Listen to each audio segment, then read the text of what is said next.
ವಿಸ್ತಾರ ನ್ಯೂಸ್ನ ಜಲವೇ ಜೀವನ ಮಹಾ ಅಭಿಯಾನಕ್ಕೆ ಉತ್ತಮವಾದ ರೆಸ್ಪಾನ್ಸ್ ಸಿಗ್ತಾ ಇದೆ. ಎರಡನೇ ದಿನವೂ ಕೂಡ ಜಲವೇ ಜೀವನ ಅಭಿಯಾನ ಮುಂದುವರೆದಿದೆ. ಬಳ್ಳಾರಿಯಲ್ಲಿ 4 ಟ್ಯಾಂಕರ್ ಮೂಲಕ ನೀರು ಪೂರೈಕೆ ಮಾಡಲಾಗಿದೆ. ಎರಡನೇ ದಿನವೂ ಕೂಡ ಜಲವೇ ಜೀವನ ಅಭಿಯಾನಕ್ಕೆ ಸಾಕಷ್ಟು ಉತ್ತಮವಾದ ಸ್ಪಂದನೆ ಕೂಡ ಸಿಕ್ಕಿದೆ. ಸ್ಲಂ ಪ್ರದೇಶಗಳ ಜನರಿಂದ ವಿಸ್ತಾರ ನ್ಯೂಸ್ಗೆ ಅಭಿನಂದನೆಯನ್ನು ಕೂಡ ಸಲ್ಲಿಸಿದ್ದಾರೆ. ಗಾಯತ್ರಿ ನಗರ, ಸಂಗಮ್ ಸರ್ಕಲ್ ಹಾಗೂ ಕಾಟೆಗುಡ್ಡ ಆಂಜನೇಯನ ಗುಡಿ ಲೈನ್ಗೆ ಕುಡಿಯುವ ನೀರನ್ನ ಇವತ್ತು ನಾವು ಪೂರೈಕೆ ಮಾಡಿದ್ವಿ. ಉತ್ತಮವಾದಂತಹ ರೆಸ್ಪಾನ್ಸ್ ಸಿಕ್ಕಿದೆ. ಅದರ ಜೊತೆಗೆ ಜನ ಮೆಚ್ಚುಗೆಯನ್ನು ಕೂಡ ವ್ಯಕ್ತಪಡಿಸಿದ್ದಾರೆ. ಇನ್ನು ಇದು ಸಂಬಂಧಪಟ್ಟಂತೆ ನಮ್ಮ ಪ್ರತಿನಿಧಿ ಶಶಿಧರ್ ಮೇಟಿಯವರು ವಾಕ್ ಥ್ರೂ ಅನ್ನು ನಡೆಸಿದ್ದಾರೆ. ಬನ್ನಿ ನೋಡೋಣ. ವಿಸ್ತಾರ ನ್ಯೂಸ್ನ ಜಲವೇ ಜೀವನ ಅಭಿಯಾನ ಎರಡನೇ ದಿವಸಕ್ಕೆ ಮುಂದುವರೆದಿದೆ. ಬಳ್ಳಾರಿ ನಗರದಲ್ಲಿ ಇಂದು 4 ಟ್ಯಾಂಕರ್ ಮೂಲಕ ನೀರು ಪೂರೈಸುವಂತ ಕೆಲಸವನ್ನ ಮಾಡ್ತಾ ಇದ್ದೀವಿ. 1ನೇ ಟ್ಯಾಂಕರ್ ಅಲ್ಲಿಪುರದ ಹತ್ರ ಇದು ನೀರು ಪೂರೈಕೆ ಮಾಡಿದ್ರೆ, 2ನೇ ಟ್ಯಾಂಕರ್ ಗಾಯತ್ರಿ ನಗರದಲ್ಲಿ ಮಾಡ್ತಾ ಇದ್ವಿ. ಈಗ ಈ ಪ್ರದೇಶ ಕಾಟೆಗುಡ್ಡದಲ್ಲಿ ನೀರಿನ ಸಮಸ್ಯೆ ಇದೆ. ಆ ಪ್ರದೇಶದಲ್ಲಿ ನಾವಿದ್ದೇವೆ. ಮಹಿಳೆಯರು ಕೂಡ ನೀರನ್ನ ಇಟ್ಕೊಳ್ತಾ ಇದ್ದಾರೆ. ಸುಮಾರು 10 ದಿವಸಕ್ಕೊಮ್ಮೆ ನೀರು ಬರ್ತಾ ಇದ್ದಾವೆ. ಅದರಲ್ಲೂ ಕುಡಿಯುವ ನೀರಿನ ಸಮಸ್ಯೆ ಸಾಕಷ್ಟಿದೆ ಎನ್ನುವಂತಹ ವಿಚಾರವನ್ನು ಕೂಡ ಮಹಿಳೆಯರು ವ್ಯಕ್ತಪಡಿಸ್ತಾ ಇದ್ದಾರೆ. ಈ ಬಗ್ಗೆ ಅವ್ರನ್ನೇ ಮಾತಾಡ್ಸೋಣ ಬನ್ನಿ. ಅಮ್ಮ ನಮಸ್ತೆ, ಬನ್ನಿಮ್ಮ. ನಿಮ್ಮ ಹೆಸರಮ್ಮ? ಪ್ರಿಯಾಂಕಾ. ಅಮ್ಮ, ನೀರಿಂದು ಈಗ ವಿಸ್ತಾರ ಟಿವಿ ನೀರು ಕೊಡುತ್ತದೆ, ನಿಮಗೆ ನೀರಿನ ಸಮಸ್ಯೆ ಐತೆ, ಹೆಂಗ್ ಅನಿಸ್ತದೆ ಅಮ್ಮ? ಇಲ್ಲ, ಪರವಾಗಿಲ್ಲ, ಚೆನ್ನಾಗೈತೆ ನೀರು. ಚೆನ್ನಾಗಿ ಬಿಡ್ತೈತೆ ನೀರು. 15 ಡೇಸ್ಗೆ 1 ಟೈಮ್. ಈಗ ಟಿವಿಯರ್ ಕೊಡೋದು ನಿಮ್ಗೆ ಅನುಕೂಲ ಆಗುತ್ತಾ? ಆಗ್ತೈತೆ ಅನುಕೂಲ. ಈಗ ಅದೇ ರೀತಿಯಾಗಿ ಇಲ್ಲಿ ದಾನಿಯವರು ಇದ್ದಾರೆ. ನಮ್ಮಲ್ಲಿ ಶ್ರೀ ದುರ್ಗಾ ಆಟೋಮೇಟಿವ್ ಸೊಲ್ಯೂಷನ್ ಅವರು ಕೂಡ ನಮ್ಮ ಜೊತೆ ಇದ್ದಾರೆ. ಅವ್ರನ್ನು ಮಾತಾಡ್ಸೋಣ. ನಮಸ್ತೆ, ನಮ್ಮ ಜೊತೆ ಕೈ ಜೋಡಿಸಿದಿರಿ. ಭೀಮೇಶ್ ಅವರೇ, ನಿಮ್ಗೆ ಹೆಂಗ್ ಅನಿಸ್ತದೆ ನೀರು ಕೊಡ್ತಾ ಇದ್ದೀರಿ? ಸರ್, ಇದು ಭಾಳ ಅತ್ಯುತ್ತಮವಾದ ಕೆಲಸ. ಯಾಕಂದರೆ ಒಂದೊಪ್ಪತ್ತು ನಾವು ಊಟ ಇಲ್ಲಾಂದ್ರೂ ಇರ್ಬೋದು.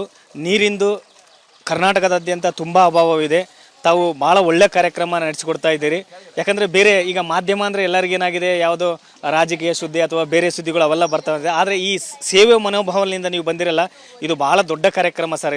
ಇದೇ ಥರ ಇನ್ನು ರಾಜ್ಯಾದ್ಯಂತ ತಾವು ಹಳ್ಳಿ ಊರವ್ರು ಇರ್ಬೋದು ಅಥವಾ ಜಾಬ್ ಮಾಡೋರಿರ್ಬೋದು, ಅವರೆಲ್ಲ ಅದೆಲ್ಲ ಬಿಟ್ಟು ನೀರಿಡದೆ ಒಂದು ಕೆಲಸ ಆಗ್ಬಿಟ್ಟಿದೆ ಸರ್. ನೀವು ಗ್ರಾಮಾಂತರ ಪ್ರದೇಶದಲ್ಲಾದರೂ ನೋಡ್ಬೋದು ಅಥವಾ ಸಿಟಿನಲ್ಲಾದರೂ ನೋಡ್ಬೋದು. ಈ ನೀರು ತರಲಿಕ್ಕೆ ಸುಮಾರು 4-5 ಕಿಲೋಮೀಟ್ರ್ ಗಟ್ಟಲೆ ಹೋಗೋ ವಾಸ್ತುಸ್ಥಿತಿ ಬಂದಿದೆ. ಈ ವರ್ಷ ಮಳೆ ಅಭಾವ ಇರೋದ್ರಿಂದ ತುಂಬ ತೊಂದರೆ ಆಗ್ತಾ ಇದೆ. ಇದು ತಾವು ಭಾಳ ಅತ್ಯುತ್ತಮವಾದ ಒಂದು ಕಾರ್ಯಕ್ರಮ ನಡೆಸ್ಕೊಡ್ತಾ ಇದ್ದೀರಿ. ತಮ್ಮ ವಿಸ್ತಾರ ಟಿವಿ ಚಾನೆಲ್ ಅವರಿಗೆ ತುಂಬ ಧನ್ಯವಾದಗಳು ಸಲ್ಲಿಸ್ತೀನಿ ಸರ್. ಇದ್ರ ಜೊತೆಗೆ ನಮ್ಮದೊಂದು ಕಳಕಳಿ ಇದೆ ಸರ್. ಇದು ಭಾಳ ಒಳ್ಳೆಯ ಕಾರ್ಯಕ್ರಮ ಆಗಿರೋದ್ರಿಂದ ಇದ್ರ ಜೊತೆ ಎಲ್ಲ ಜನಗಳಿಗೆ ಒಂದು ಸ್ವಲ್ಪ ಸಸಿ ನೆಡ ಕಾರ್ಯಕ್ರಮ ತಮ್ಮ ಮೂಲಕ ಆಗಬೇಕು. ಲಕ್ಷಾಂತರ ಸಸಿ ನೆಡ ಕಾರ್ಯಕ್ರಮ ನಡೆಸಿಕೊಡ್ಬೇಕಂತ ತಮ್ಮಲ್ಲಿ ಕೈ ಮುಗಿದು ಕೇಳ್ಕೊಳ್ತಿದ್ದೀವಿ ಸರ್. ಇಲ್ಲಿ ಅಕ್ಕೋರಿದ್ದಾರೆ, ಅವ್ರಿಗೂ ಮಾತಾಡ್ಸೋಣ. ಅಕ್ಕ, ನಿಮ್ಮ ಹೆಸರು? ಶಾರದಾ ಅಂತ. ಅಕ್ಕ, ಈಗ ಎಲ್ಲ ಟಿವಿಗಳಲ್ಲಿ ಚಾನಲ್ಗಳು ನೋಡ್ತೀರಿ, ಸುದ್ದಿಯನ್ನ ಬಿತ್ತರಿಸ್ತಿರ್ತಾರೆ. ಈಗ ನೀರಿನ ಸಮಸ್ಯೆ ಐತೆ, ವಿಸ್ತಾರ ನ್ಯೂಸ್ ಜಲವೇ ಜೀವನ ಅಂತೇಳಿ ನಿಮ್ಮ ಮನೆಗೆ ಬಂದು ನೀರು ಕೊಡ್ತಾ ಇದ್ದಾರೆ, ಏನ್ ಅನಿಸ್ತಾ ಇದೆ? ನಮಗೆ ಸಂತೋಷ ಆಗ್ತೈತೆ ಸರ್. ನಮಗೆ ಸಂತೋಷ ಆಗ್ತೈತೆ. ನೀರು ಬರ್ತಾ ಇದ್ರೆ ಕುಡಿಯಕ್ಕೆ ನೀರು ಭಾಳ ಒದ್ದಾಡ್ತೀವಿ. ಆ 10 ಡೇಸ್ಗೆ ಒಂದ್ಸಲ ಅಂದ್ರೆ ಬಳಸ್ಕೊಳಕ್ಕೆ ಎಷ್ಟಂತ ಇಟ್ಕೋಬೇಕು. ಕುಡಿಯಕ್ಕೆ ನೀರು ಇಟ್ಕೊಂಡಂಗೆಲ್ಲ ಹುಳಗಳು ಬೀಳ್ತಾವೆ. ಅವು ನೀರು ಕುಡಿದು ಹುಡುಗರಿಗೆ ಇನ್ಫೆಕ್ಷನ್ಸ್ ಆಗ್ತಾವೆ. ಈ ಥರ ನೀರು ಬಿಡಂಗೆ ನಮಗೆ ಭಾಳ ಹೆಲ್ಪ್ ಆಗ್ತಿದೆ. ಇದರಲ್ಲಿದ್ದ ನಮಗೆ ಕುಡಿಯೋಕೆ ನೀರಲ್ಲ, ಊಟ ಎಲ್ಲಾದರೂ ಸಿಗುತ್ತೆ. ನೀರಿಲ್ದಾಗಂತೂ ಬದುಕೋಕ್ಕಾಗೋದಿಲ್ಲ. ಪ್ರತಿ ಇದಕ್ಕೆ ನೀರಲ್ಲಿ ಕಂಪಲ್ಸರಿ ಬೇಕೇ ಬೇಕು. ಭಾಳ ಒಳ್ಳೆ ಇದು ಮಾಡ್ತಿದ್ದಾರೆ ಇವರು. ಒಳ್ಳೆ ಯೋಜನೆ ಅಂದ್ಕೊಂಡಿದ್ದಾರೆ ಇವ್ರು ಕೊಡೋದು.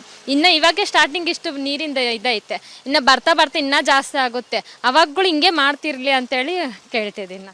ಯಾಕಂದ್ರೆ ಟಿವಿಗಳು ಅನ್ನೋದೇ ಸಮಸ್ಯೆ ಐತೆ ಅಂತೇಳಿ ಸರ್ಕಾರದ ಗಮನಕ್ಕೆ ತರ್ತದೆ. ಆದ್ರೆ ಸಮಸ್ಯೆ ಪರಿಹಾರಕ್ಕೆ ಮುಂದಾಗಿರೋದನ್ನ ಒಂದು ಟಿವಿ ಚಾನಲ್ ಆಗಿ ನಿಮ್ಗೆ ಹೆಂಗ್ ಅನಿಸ್ತಾ ಇದೆ? ಹ್ಯಾಪಿ ಅನಿಸ್ತೈತೆ ಸರ್ ನನಗೆ. ಇದೇ ಫಸ್ಟಿಗೆ ಸ್ಟಾರ್ಟಿಂಗ್ ಹಿಂಗೆ ಮಾಡಬೇಡ್ರಿ, ಯಾವಾಗಲೂ ಹಿಂಗೆ ಮಾಡ್ತೀರಿ. ಇದಕ್ಕೆ ಏನೋ ಒಂದು ಪರಿಷ್ಕಾರ ಒಂದು ಮಾಡಿರಿ. ನೀರಿಂದು ಇವಾಗ ನಮ್ಮ ಮನೆಗೆ ನಾವು ಇರ್ತೀವಿ, ಇಟ್ಕೊತೀವಿ. ನೀರು ಇಲ್ದಿದ್ದವ್ರು ಹೆಂಗೆ ಮಾಡ್ತಾರೆ? ಕ್ಯಾನ್ಗಳು 10 ರೂಪಾಯಿಗೆ ಒಂದು ಕ್ಯಾನ್ ತಂದ್ಕೊತಾರೆ, ಕುಡಿತಾರೆ. ಅವು ಕುಡಿಯೋದ್ರಲ್ಲಿದ್ದ ಇನ್ನೂ ಇದಾಗ್ಬಿಡ್ತತೆ. ಇವು ನೀರು ಕೊಡೋದ್ರಿಂದ ಸ್ವಲ್ಪ ಹೆಲ್ಪ್ ಆಗುತ್ತೆ. ಅಂದ್ರೆ ನೀರಿನ ಸಮಸ್ಯೆ ಬವಣೆ ಇನ್ನು ಆರಂಭದ ಸಂದರ್ಭದಲ್ಲಿ ಇಷ್ಟೊಂದು ನೀರಿನ ಸಮಸ್ಯೆ ಇದೆ. ಬರ್ತಾ ನೀರಿನ ಸಮಸ್ಯೆ ಹೆಚ್ಚು ಉಲ್ಬಣಿಸುವಂತ ಸಾಧ್ಯತೆ ಇದೆ. ಈ ನಿಟ್ಟಿನಲ್ಲಿ ನಮ್ಮ ಅಭಿಯಾನ ಮುಂದೆ ಸಾಗ್ಬೇಕು. ನಿಮ್ಮ ಅಭಿಯಾನ ಒಂದು ಮಾಧ್ಯಮವಾಗಿ ಈ ಕೆಲಸ ಮಾಡ್ತಾ ಇರೋದು ಭಾರಿ ಸಂತೋಷ ಆಗ್ತಾ ಇದೆ. ನೀರು ಯಾವಾಗಿಲ್ಲೋ ಆ ಸಂದರ್ಭದಲ್ಲಿ ನೀರಿನ ಅಗತ್ಯ ಇದೆ. ಊಟ ಸಿಗುತ್ತೆ, ನೀರು ಸಿಗಲ್ಲ ಎನ್ನುವಂತ ಭಾವನೆ ವ್ಯಕ್ತ ಆಗ್ತಾ ಇದೆ. ಅದಕ್ಕೋಸ್ಕರ ನೀರಿನ ಅಭಿಯಾನ ಅತ್ಯಂತ ಅಗತ್ಯತೆ ಇದೆ ಎನ್ನುವಂತ ಅಂಶವನ್ನ ಕಾಟೆಗುಡ್ಡದ ಈ ನಿವಾಸಿಗಳು ವ್ಯಕ್ತಪಡಿಸ್ತಾ ಇದ್ದಾರೆ. ಕ್ಯಾಮ್ರಾಮನ್ ಭರತ್ ಜೊತೆ ಶಶಿಧರ್ ಮೇಟಿ, ವಿಸ್ತಾರ ನ್ಯೂಸ್, ಬಳ್ಳಾರಿ. ವಿಸ್ತಾರ ನ್ಯೂಸ್ನ ಜಲವೇ ಜೀವನ ಅಭಿಯಾನಕ್ಕೆ ಉತ್ತಮ ಸ್ಪಂದನೆ ಸಿಗ್ತಾ ಇದೆ. ಅದರ ಜೊತೆಗೆ ಈ ಒಂದು ಅಭಿಯಾನಕ್ಕೆ BR ಪಾಟೀಲ್ ಕೂಡ ಮೆಚ್ಚುಗೆನ ವ್ಯಕ್ತಪಡಿಸಿದ್ದಾರೆ. ವಿಸ್ತಾರ ನ್ಯೂಸ್ ಬಹಳ ಉತ್ತಮವಾದ ಕೆಲಸ ಮಾಡ್ತಾ ಇದೆ. ಕುಡಿಯುವ ನೀರಿಗೆ ಶಾಶ್ವತ ಪರಿಹಾರವನ್ನು ಕೂಡ ಹುಡುಕಬೇಕಿದೆ. ಜನಪ್ರತಿನಿಧಿಗಳು ಸಕ್ರಿಯವಾಗಿ ಕೆಲಸ ಮಾಡಬೇಕು. ಕಲಬುರಗಿಯಲ್ಲಿ ಶಾಸಕ BR ಪಾಟೀಲ್ ಹೇಳಿಕೆಯನ್ನ ನೀಡಿದ್ದಾರೆ. ಜಲವೇ ಜೀವನ ಅನ್ನುವಂಥ ವಿಸ್ತಾರ ನಡೆಸ್ತಕ್ಕಂಥ ಕಾರ್ಯಕ್ರಮ ಭಾಳ ಶ್ಲಾಘನೀಯ ಮತ್ತು ಭಾಳ ಉತ್ತಮವಾದದ್ದು ಮತ್ತು ಜನರಲ್ಲಿ ಅವೇರ್ನೆಸ್ ಕೂಡ ತರ್ತದೆ ಮತ್ತು ಸರ್ಕಾರಗಳು ಕೂಡ ಎಚ್ಚರ ಆಗ್ತವೆ. ಮುಂದೆ ರಾಜಕಾರಣಿಗಳು ಕೂಡ ಆ ನಿಟ್ಟಿನಲ್ಲಿ ಕ್ರಿಯಾಶೀಲರಾಗಿ ಕೆಲಸ ಮಾಡಲಿಕ್ಕೆ ಅನುಕೂಲ ಆಗ್ತದೆ ಅಂತ ನನ್ನ ಭಾವನೆ. ಅನುಕ್ಷಣದ ಸುದ್ದಿಗಳಿಗಾಗಿ ವಿಸ್ತಾರ ನ್ಯೂಸ್ ಯೂಟ್ಯೂಬ್ ಚಾನೆಲ್ ಸಬ್ಸ್ಕ್ರೈಬ್ ಮಾಡಿ. ಹೊಸ ಸುದ್ದಿಗಳ ನೋಟಿಫಿಕೇಶನ್ಗಾಗಿ ಬೆಲ್ ಐಕಾನ್ ಕ್ಲಿಕ್ ಮಾಡಿ. ಲೇಟೆಸ್ಟ್ ಅಪ್ಡೇಟ್ಸ್ಗಾಗಿ www.vistaranews.com ವೆಬ್ಸೈಟ್ಗೆ ವಿಸಿಟ್ ಮಾಡಿ. ಅಂಗೈಯಲ್ಲೇ ಜಗತ್ತಿನ ಸುದ್ದಿ ತಿಳಿಯಲು ವಿಸ್ತಾರ ನ್ಯೂಸ್ ಕನ್ನಡ ಆಪ್ ಡೌನ್ಲೋಡ್ ಮಾಡಿ.